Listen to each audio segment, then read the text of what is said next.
Hello दोस्तों, मैं जमील बनारसी। मेरे YouTube चैनल पर आपका स्वागत है। एक बार का किस्सा है।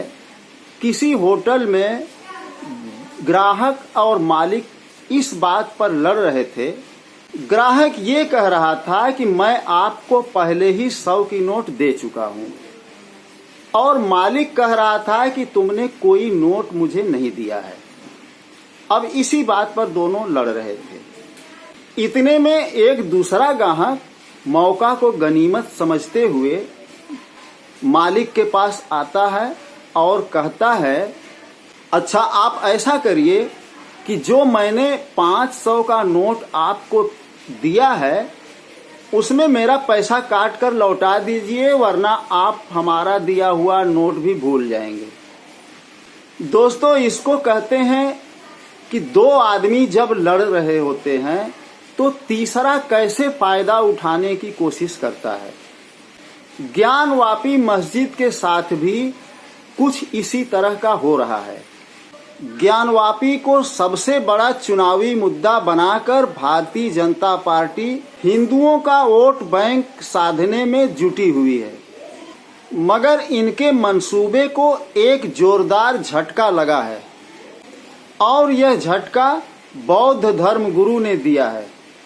दरअसल ज्ञानवापी पर मस्जिद या मंदिर होने का विवाद चल रहा है। ये मामला फिलहाल कोर्ट में है, मगर इसी बीच सुप्रीम कोर्ट में एक याचिका पड़ी है। इसमें दावा किया गया है कि ज्ञानवापी न तो मस्जिद है न ही मंदिर, बल्कि यहाँ तो पहले बौद्ध मठ हुआ करता था, और इसके साथ ही ज्ञानवापी को लेकर एक नया विवाद चर्चा का विषय बना हुआ है। सुप्रीम कोर्ट को अब तय करना होगा कि इन तीनों दावेदारों में किसका दावा सबसे मजबूत है।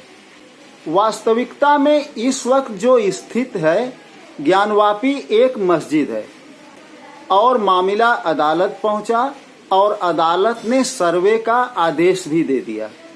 फिलहाल मस्जिद का सर्वे हो रहा है। इस सर्वे के लिए कोर्ट ने 61 सदस्यों की एक टीम बनाई है। लगातार सुप्रीम कोर्ट सहित 3 अदालतों में इस विषय पर बहस चल रही है। अब ऐसे में बौद्ध मठ की तरफ से जो नया दावा पेश किया गया है, उससे बीजेपी को जोरदार झटका लगा है। इस वक्त बीजेपी बिल्कुल सकते में आ गई है। दरअसल उनका प्लान ही हमेशा यही रहा है कि हिंदुओं को एकजुट करके उनके वोटों का ध्रुवीकरण किया जाए। बाबरी मस्जिद राम मंदिर मामले में पहले ही देखा जा चुका है। समान नागरिक कानून और हिंदू राष्ट्र भी इनका बहुत पुराना चुनावी मुद्दा रहा है, मगर ये दोनों मुद्दे आज की तारीख में बीजेपी के लिए पूरे न होने वाले ख्वाब साबित होकर रह गए हैं। पिछले कुछ दिनों से बीजेपी ने इन दो रागों को अलापना भी छोड़ दिया है। पिछले कुछ दिनों से इन दो मुद्दों यूसीसी और हिंदू राष्ट्र पर बीजेपी के किसी जिम्मेदार नेता को बोलते हुए नहीं देखा जा रहा है, बल्कि अब कुछ बाबाओं को इस काम में लगा दिया गया है। और ये कथित बाबा न तो सांसद हैं, न विधायक हैं, न तो किसी ग्राम पंचायत के ग्राम प्रधान या किसी मोहल्ले के पार्षद।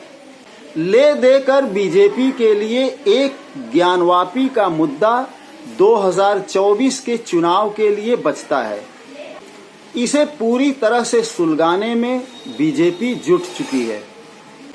इसी बीच पिछले दिनों उत्तर प्रदेश मुख्यमंत्री योगी आदित्यनाथ का एक विवादित बयान भी सामने आया।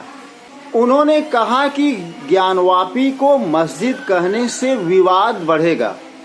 मुसलमानों से ऐतिहासिक गलती हुई है, इसे हिंदुओं को सौंप देना चाहिए। इनका ये बयान ऐसे समय में आया जब ये मामला देश की 3 अदालतों में विचाराधीन है। इस तरह का बयान देकर उत्तर प्रदेश मुख्यमंत्री ने अपनी उस संविधान की खाई हुई शपथ की भी धज्जी उड़ा दी।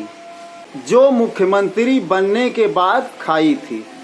अब बौद्ध मठ की तरफ से जो दावा पेश किया गया है, ये बात तब सामने आई है जब स्वामी प्रसाद मौर्य ने ये कहा है कि कई हिंदुओं के मंदिर हैं जो बौद्ध मठों को तोड़कर बनाए गए हैं। उन्होंने कहा यहाँ ऐसे हजारों मंदिर हैं जो पहले बौद्ध मठ हुआ करते थे और उसे हिंदुओं ने तोड़कर मंदिरों में तब्दील कर दिया। पहले उनका हिसाब दे दिया जाए। ये घटना है 2000 वर्ष से पहले की। इस्लाम आया 1400-1500 साल में, और ये जो देवी देवता हैं जिनका जिक्र मिलता है भारतीय इतिहास में, नहीं सनातन की बात बाद में करेंगे, पहले सुन लीजिए। राम हो, चाहे कृष्ण हो, चाहे नारद हो, चाहे इंद्र हो, ये जो नाम की मूर्तियां मिलती हैं ये गुप्त काल में मिलती हैं, और गुप्त काल है 1200 साल की उम्र है। इसलिए मैं ये कह रहा हूं कि मंदिर होने से पहले, मस्जिद होने से पहले वहां बौद्ध मठ था। बौद्ध धर्मगुरु सुमित रतन भंते ने सुप्रीम कोर्ट में ये याचिका दायर की है कि ज्ञानवापी न तो मस्जिद है न तो मंदिर है, बल्कि ये बौद्ध मंदिर है। अब सुमित रतन भंते का ये दावा क्या बीजेपी के मंसूबे पर पानी फेर सकता है?